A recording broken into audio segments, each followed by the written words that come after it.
di Kampus Pejuang Pendidik Pejuang. Universitas Veteran Bangun Nusantara merupakan institusi pendidikan tinggi yang memiliki motivasi untuk mencetak lulusan yang mandiri, unggul, profesional, berkarakter, dan memiliki nilai-nilai perjuangan.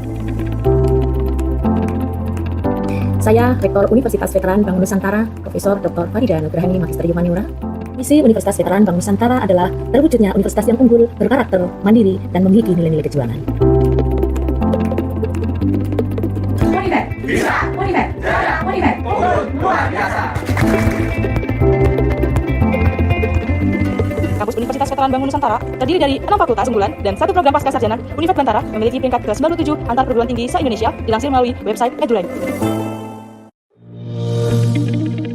Menyelenggarakan pendidikan yang berbasis pada nilai kejuangan, Univet Bantara didukung dengan kegiatan perkuliahan yang terkelola secara profesional dan difasilitasi dengan sarana dan prasarana yang representatif guna mendukung proses pembelajaran mahasiswa.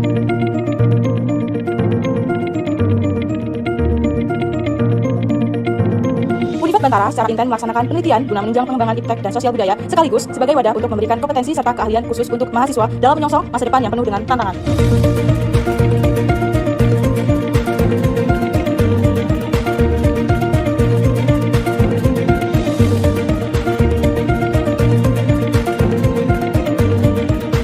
Pengabdian kepada masyarakat merupakan bagian yang secara intensif dan aktif dilaksanakan Univet Bantara dengan melibatkan dosen serta mahasiswa sebagai wadah untuk membentuk karakter serta sebagai bentuk kepedulian sosial dan menjadikan generasi Bantara.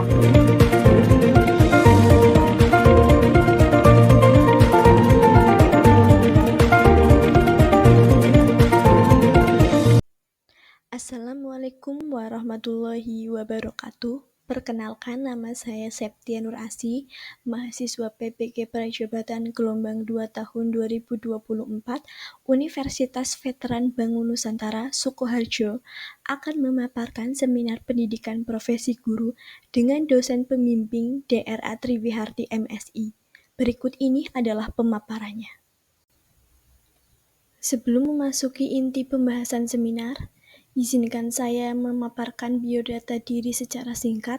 Nama saya adalah Septia Nur Asih, lahir di Banyumas 19 September 2001 dengan NIM 24225050013 di kelas Agribisnis Ternak Ruminansia PPG Prajabatan Gelombang 2 tahun 2024 Universitas Veteran Bangun Nusantara Sukoharjo. Dalam seminar ini ada beberapa topik pembahasan yang akan dipaparkan, yaitu identifikasi diri, pengalaman belajar, pengalaman bermakna, desain inovasi, refleksi pengalaman selama PPG, dan rencana tindak lanjut. Topik pertama yang akan dibahas adalah identifikasi diri, meliputi visi untuk pendidikan Indonesia, yaitu membentuk peserta didik yang berdaya saing global di era abad ke-21, unggul di bidangnya dan cinta tanah air. Kemudian ada visi calon guru, yaitu adalah menjadi guru profesional yang mampu menciptakan pembelajaran menyenangkan dan sesuai dengan kebutuhan peserta didik, serta dapat memfasilitasi pengembangan potensi peserta didik. Selanjutnya adalah mengenai rencana mencapai visi. Pertama, melakukan pengembangan diri untuk meningkatkan kompetensi pedagogik, kepribadian, sosial, dan profesional melalui berbagai kegiatan. Yang kedua, menyusun desain pembelajaran yang sesuai dengan kebutuhan peserta didik. Ketiga, mengintegrasikan teknologi secara efektif dan optimal. 4. Mengembangkan dan menerapkan sifat adaptif dan responsif terhadap perubahan zaman ilmu pengetahuan dan teknologi. Yang kelima adalah evaluasi dan refleksi diri. Topik selanjutnya adalah mengenai pengalaman belajar yang didapatkan selama mengikuti PPG Prajabatan ini. Pada semester 1, saya mendapatkan mata kuliah Filosofi Pendidikan Indonesia, pemahaman tentang peserta didik dan pembelajarannya, prinsip pengajaran dan asesmen 1 di SMK, praktik pengalaman lapangan 1, pembelajaran berdiferensiasi, dan inovasi kejuruan. Kemudian, pada semester 2, saya mendapatkan mata kuliah pembelajaran sosial emosional, prinsip pengajaran dan asesmen 2 di SMK, proyek kepemimpinan, praktik pengalaman lapangan 2, dan pendidikan kewirausahaan. Topik selanjutnya adalah mengenai refleksi pengalaman belajar. Melalui proses belajar yang saya lalui di semester 1 dan 2, saya mendapatkan banyak pengalaman belajar selama mempelajari setiap mata kuliah yang ada pada proses perkuliahan di program pendidikan profesi guru ini. Berdasarkan berbagai refleksi terhadap mata kuliah yang saya pelajari, terdapat satu mata kuliah yang memberikan pengalaman belajar paling berarti bagi saya. Mata kuliah tersebut adalah Prinsip Pengajaran dan Asesmen 2 di SMK, PPA 2 di SMK. Mata kuliah tersebut membahas secara menyeluruh mengenai dasar pengajaran dan asesmen di SMK. Mata kuliah tersebut memberikan kontribusi signifikan terhadap pemahaman dan kesiapan saya dalam menghadapi dunia pendidikan vokasi, serta menjadi jembatan antara teori pendidikan dan praktik profesional di sekolah kejuruan. Kemudian, pada mata kuliah Prinsip Pengajaran dan Asesmen 2 di SMK tersebut, terdapat 6 topik pembelajaran yang saya lalui. Pertama, ada pemetaan kemampuan awal dan karakteristik peserta didik. Yang kedua, pengolahan pembelajaran di SMK. Ketiga, penyusunan perangkat asesmen pembelajaran. Keempat, penyusunan rencana dan modul pembelajaran. Kelima, penyusunan laporan hasil belajar peserta didik. Dan yang keenam, ada penyusunan refleksi pembelajaran. Berikut ini merupakan pemaparan mengenai topik-topik yang ada pada mata kuliah Prinsip Pengajaran dan Asesmen 2 di SMK. Pertama, ada pemetaan kemampuan awal dan karakteristik peserta didik. Pada topik pertama ini, mahasiswa belajar menyusun kisi-kisi asesmen awal berdasarkan jenis materi dan level kognitif, dan menyusun perangkat asesmen awal berdasarkan kisi-kisi yang telah dibuat. Selanjutnya, mahasiswa belajar memetakan kemampuan awal dan karakteristik peserta didik berdasarkan analisis asesmen awal dan menyajikan peta kemampuan awal dan karakteristik peserta didik sebagai acuan dalam mengembangkan perencanaan pembelajaran dan asesmen pembelajaran, meliputi PJBL, TEVA, kelas industri, dan kelas kewirausahaan, serta PKL. Pemetaan tersebut dibuat berdasarkan kemampuan awal dan gaya belajar peserta didik. Oke, pembahasan selanjutnya adalah mengenai pengalaman belajar di topik 2, yaitu pengelolaan pembelajaran di SMK. Mahasiswa belajar melakukan pengelolaan pembelajaran model PJBL dalam konteks TEVA, kelas kewirausahaan dan mata pelajaran PKK, kelas industri dan PKL. Lingkup kegiatan pengelolaan pembelajaran ini meliputi perencanaan pembelajaran, pelaksanaan pembelajaran, dan asesmen hasil belajar. Uraian pengelolaan model pembelajaran di SMK meliputi definisinya, prinsipnya, perencanaan, pelaksanaan, dan pengembangan pembelajaran. Dipelajari juga pengelolaan asesmen pada model PJBL dalam konteks TEVA, kelas industri, kewirausahaan, dan PKL. Oke, selanjutnya juga ada pada pengalaman belajar di topik 3, yaitu penyusunan perangkat asesmen pembelajaran. Pada topik ini, mahasiswa belajar tentang menyusun kisi-kisi asesmen, mengembangkan dan menyusun perangkat asesmen pada jenis asesmen yang dilaksanakan di SMK. Pembelajaran dimulai dari pemahaman terkait definisinya, tujuannya, dan prinsip asesmen. Kemudian mempelajari langkah-langkah menyusun rencana asesmen, baik itu formatif maupun sumatif. Sebelum itu, mahasiswa juga harus menentukan terlebih dahulu tujuan asesmen yang akan dilaksanakan. Apakah asesmen formatif ataupun sumatif? Selanjutnya, menentukan instrumen asesmen dan teknik asesmennya. Dipelajari juga 3 model jenis asesmen yang dapat diterapkan di SMK, yaitu ujian unit kompetensi, asesmen PKL, dan uji kompetensi kejuruan. Mahasiswa secara mendalam mempelajari asesmen formatif dan sumatif. Guru perlu menentukan TP dan KKTP, tujuan pembelajaran dan kriteria ketercapaian tujuan pembelajaran, sebelum menyusun kisi-kisi pada asesmen formatif dan sumatif. Bagian tersebut menjadi salah satu pertimbangan dalam menyusun asesmen dan memilih atau membuat instrumen asesmen. Berlanjut pada pengalaman belajar di topik 4, yaitu penyusunan rencana dan modul pembelajaran. Pada topik ini, mahasiswa belajar tentang pemahaman capaian pembelajaran, tujuan pembelajaran, alur tujuan pembelajaran, kriteria ketercapaian tujuan pembelajaran, dan bagaimana menyusun perencanaan dan perangkat pembelajaran. Guru harus memastikan tujuan pembelajaran sudah sesuai dengan tahapan dan kebutuhan peserta didik. Alur proses penyusunan dan pengembangan perencanaan dan perangkat pembelajaran dikembangkan dimulai dengan memahami CP berupa elemen dan deskripsinya, kemudian merumuskan tujuan pembelajaran, menyusun ATP-nya, perumusan kriteria ketercapaian tujuan pembelajaran atau KKTP, dan terakhir yaitu merencanakan pembelajaran.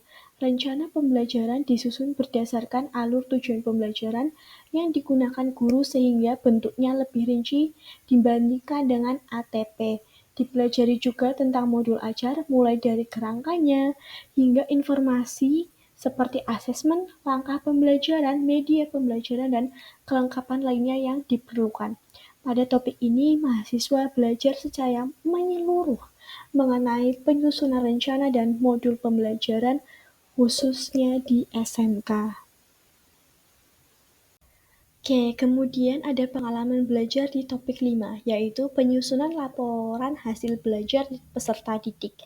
Topik ini berisi tentang pengelolaan hasil asesmen dan penyusunan laporan pembelajaran berupa raport, kenaikan kelas, dan kelulusan peserta didik.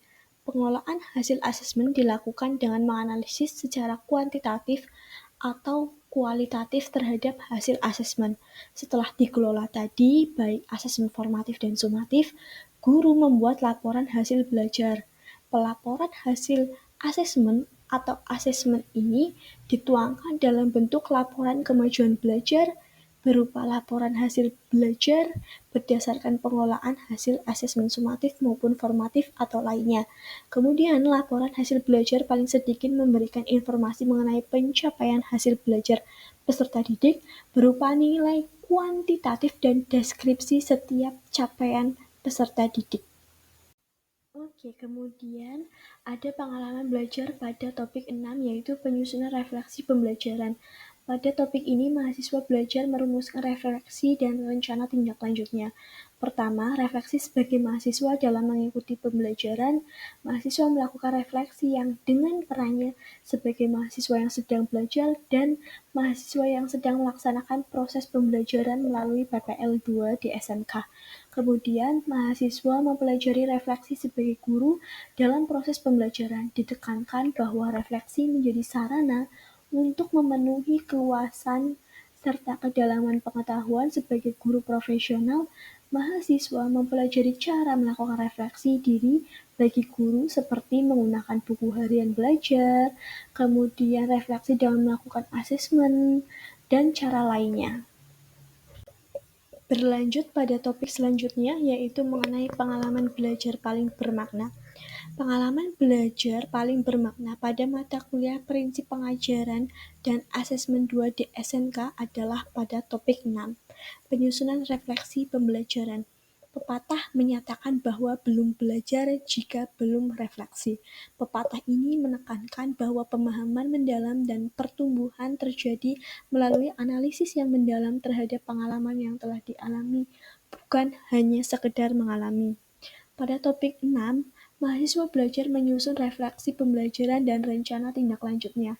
Topik ini menjadi bagian inti dari pembelajaran profesional dan perbaikan berkelanjutan. Refleksi yang dibuat ini nantinya akan sangat membantu peserta didik maupun guru dalam mencapai tujuan pembelajaran. Kemudian refleksi membantu guru mengenali kekuatan dan kelemahan selama proses pembelajaran. Ini sangat penting bagi guru SMK yang harus mampu menyesuaikan pendekatan pembelajaran dengan karakter siswa yang beragam dan berbasis praktik. Selain itu, refleksi dapat menjadi alat perbaikan yang berkelanjutan baik itu dalam asesmen, perencanaan, pelaksanaan, dan bagian dan manfaat lainnya. Selanjutnya adalah mengenai pemaparan artefak pembelajaran. Berikut ini saya lampirkan bukti proses belajar yang saya laksanakan melalui alur Merdeka pada mata kuliah Prinsip Pengajaran dan Asesmen 2 di SMK. Berikut ini adalah artefaknya berupa pengerjaan tugas, kemudian ada PowerPoint, kemudian ada peta konsep dan tugas lainnya.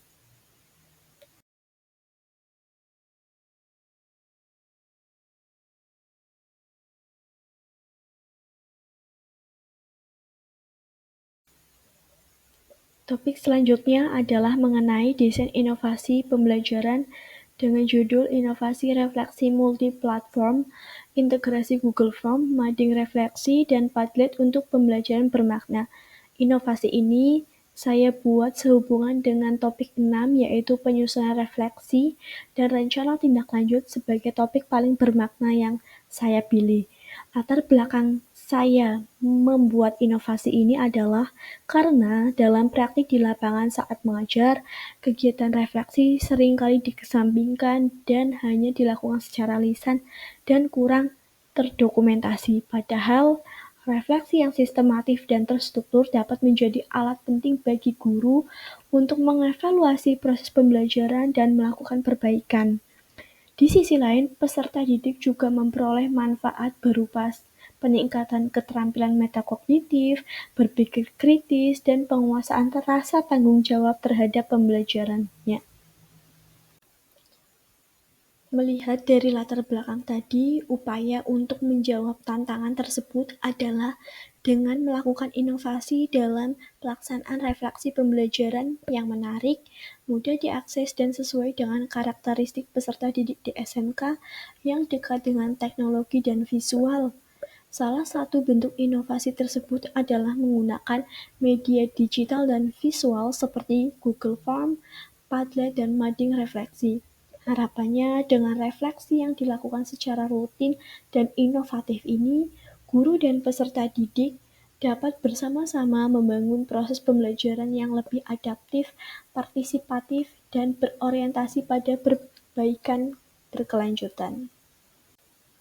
Oke, berdasarkan latar belakang dan observasi yang saya lakukan di tempat PPL, kemudian upaya yang saya rencanakan, berikut ini merupakan implementasi yang saya buat pada penerapannya di dalam modul ajar yang terintegrasi dengan Google Form, Mading Refleksi, dan Padlet untuk menyediakan pembelajaran lebih bermakna. Modul ajar ini ditujukan untuk menyediakan refleksi pembelajaran yang lebih inovatif, bermakna, dan mudah diakses, kemudian punya kelebihan lainnya. Berikut ini saya lampirkan modul ajarnya. Setelah tadi upaya yang saya rencanakan dituangkan dalam bentuk modul ajar, maka kemudian modul ajar tersebut digunakan dalam pelaksanaan pembelajaran beserta inovasi refleksi pembelajaran yang saya rencanakan. Pertama itu ada refleksi pembelajaran menggunakan Google Form. Google Form dalam bentuk link nanti dikirimkan kepada peserta didik. Kemudian peserta didik mengisi dan menjawab pertanyaan-pertanyaan yang ada pada Google Form. Kemudian jawaban terkumpul menjadi satu yang mana sudah ada keterangan kelas, nama, dan jawaban dari pertanyaan-pertanyaan di Google Form.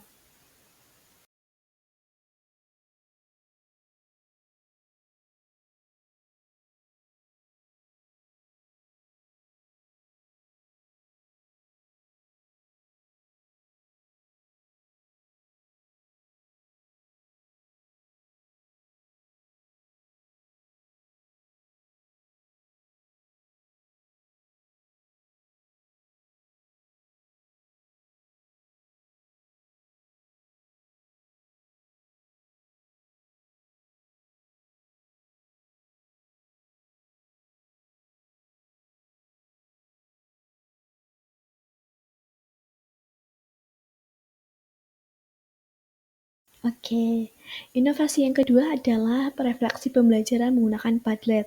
Padlet ini merupakan sebuah aplikasi di mana kita, penggunanya, pemakainya bisa melakukan interaksi secara efektif, baik itu menggunakan foto, gambar, tulisan, kemudian bisa saling membalas, dan lainnya. Nah, media ini saya gunakan sebagai sarana untuk melakukan refleksi pembelajaran, di mana saya melampirkan pertanyaan-pertanyaan refleksi, kemudian peserta didik mengikuti petunjuk yang saya buat, dan mereka menjawab pertanyaan-pertanyaan yang sudah saya buat. Kemudian peserta didik bisa saling membalas refleksi temannya, kemudian bisa menambahkan refleksi temannya, dan saya juga bisa menambahkan atau menjawab pertanyaan refleksi juga. Kemudian adalah saya menanggapi jawaban refleksi dari peserta didik. Kemudian yang ketiga adalah refleksi menggunakan mading refleksi. Oke, pada pelaksanaannya, saya menyediakan sebuah mading berbahan styrofoam dengan judul mading refleksi seperti yang ada pada layar. Kemudian saya membagikan sticky note, di mana nanti sticky note ini digunakan sebagai media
Oke, kemudian meningkat pada topik selanjutnya yaitu refleksi pengalaman belajar mengikuti program PPG.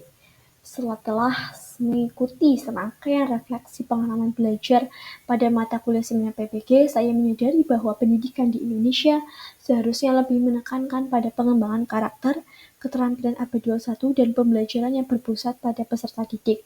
Pembelajaran tidak hanya sebatas transfer pengetahuan dari guru ke murid, tetapi juga membentuk kepribadian, kreativitas, kemampuan berpikir kritis, kolaborasi, dan komunikasi. Selain itu, sistem pendidikan di Indonesia seharusnya lebih inklusif dan adaptif terhadap kebutuhan masing-masing peserta didik dengan memperhatikan keberagaman latar belakang, potensi, dan gaya belajar. Guru harus menjadi fasilitator yang mampu menciptakan lingkungan belajar yang menyenangkan, bermakna, dan mendorong siswa untuk aktif serta mandiri dalam proses belajar. Oke, setelah melalui tadi refleksi pengalaman belajar selama PPG, saya juga semakin menyadari bahwa untuk menjadi guru profesional, saya harus mempunyai 4 kompetensi meliputi kompetensi pedagogik, kepribadian, sosial, dan profesional. Kompetensi pedagogik ini meliputi pemahaman guru terhadap peserta didik, perancangan dan pelaksanaan pembelajaran, evaluasi hasil belajar, dan pengembangan peserta didik untuk mengaktualisasikan berbagai potensi yang dimilikinya. Kemudian ada kompetensi kepribadian yang merupakan kemampuan personal yang mencerminkan kepribadian yang mantap, stabil, dewasa, arif, dan berwibawa, menjadi teladan bagi peserta didik dan berakhlak mulia. Kemudian ada kompetensi sosial yang merupakan kemampuan guru untuk berkomunikasi dan bergaul secara efektif dengan peserta didik, sesama pendidik, tenaga kependidikan, orang tua atau wali peserta didik, dan masyarakat sekitar. Kemudian ada kompetensi profesional merupakan penguasaan materi pembelajaran secara luas dan mendalam, mencakup penguasaan materi kurikulum, kemudian substansi keilmuannya, penguasaan terhadap struktur dan metodologi keilmuannya, serta penguasaan pada bidang-bidang yang bersangkutan. Oke, selanjutnya adalah pembahasan mengenai produk luaran seminar PPG ini. Saya dan teman-teman kelompok membuat modul ajar, kemudian dikumpulkan dan digabungkan menjadi satu. Setelahnya, kami mendaftarkan gabungan modul ajar itu untuk mendapatkan hak atas kekayaan intelektual dari gabungan modul ajar yang kami buat. Berikut ini adalah bukti haki yang kami daftarkan. Oke, selanjutnya saya akan membahas mengenai rencana tindak lanjut. 3 hal penting yang akan saya lakukan ketika memulai karir sebagai guru adalah: 1. Beradaptasi membangun hubungan yang positif dengan peserta didik. Saya akan berusaha memahami karakternya, latar belakang, dan kebutuhan masing-masing peserta didik agar dapat menciptakan lingkungan belajar yang inklusif dan mendukung perkembangan mereka secara optimal. Kedua, merancang pembelajaran yang berpusat pada peserta didik, di mana modul ajar dengan berbagai pendekatan yang variatif, baik dari strateginya, kemudian metodenya, agar mereka bisa aktif dalam pembelajaran dan tentu saja mendapatkan pembelajaran yang maksimal.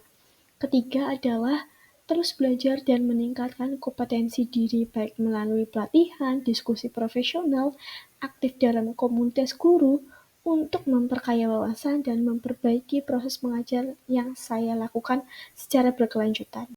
Oke, pemaparan selanjutnya adalah mengenai apa yang akan saya lakukan sebagai guru profesional. Sebagai guru profesional, saya akan melakukan pembelajaran yang aktif, kreatif, inovatif, menyenangkan, berpusat kepada peserta didik, di mana pembelajaran tersebut juga mempertimbangkan latar belakang dan kebutuhan peserta didik. Kedua, saya akan terus meningkatkan kompetensi, meliputi kompetensi pedagogik, profesional, sosial, kepribadian, baik itu melalui pelatihan, membaca literatur pendidikan, refleksi diri, agar mampu mengajar dengan pendekatan yang lebih relevan dan menyediakan pembelajaran yang bermakna. Ketiga, saya juga akan membangun komunikasi yang positif dengan siswa, orang tua, dan rekan sejawat untuk menciptakan lingkungan belajar yang kondusif. Saya juga akan memanfaatkan teknologi secara bijak dalam pembelajaran untuk mendukung keterampilan abad 21 dan mempersiapkan peserta didik menjadi pembelajar sepanjang hayat. Kemudian selanjutnya adalah sebagai seorang guru, saya juga berperan sebagai teladan bagi peserta didik.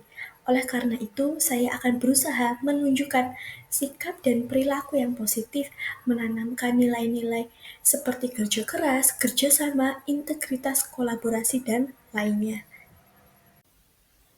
Oke, sekian pemaparan seminar pendidikan profesi guru yang saya paparkan. Kurang lebihnya saya mohon maaf. Wassalamualaikum warahmatullahi wabarakatuh.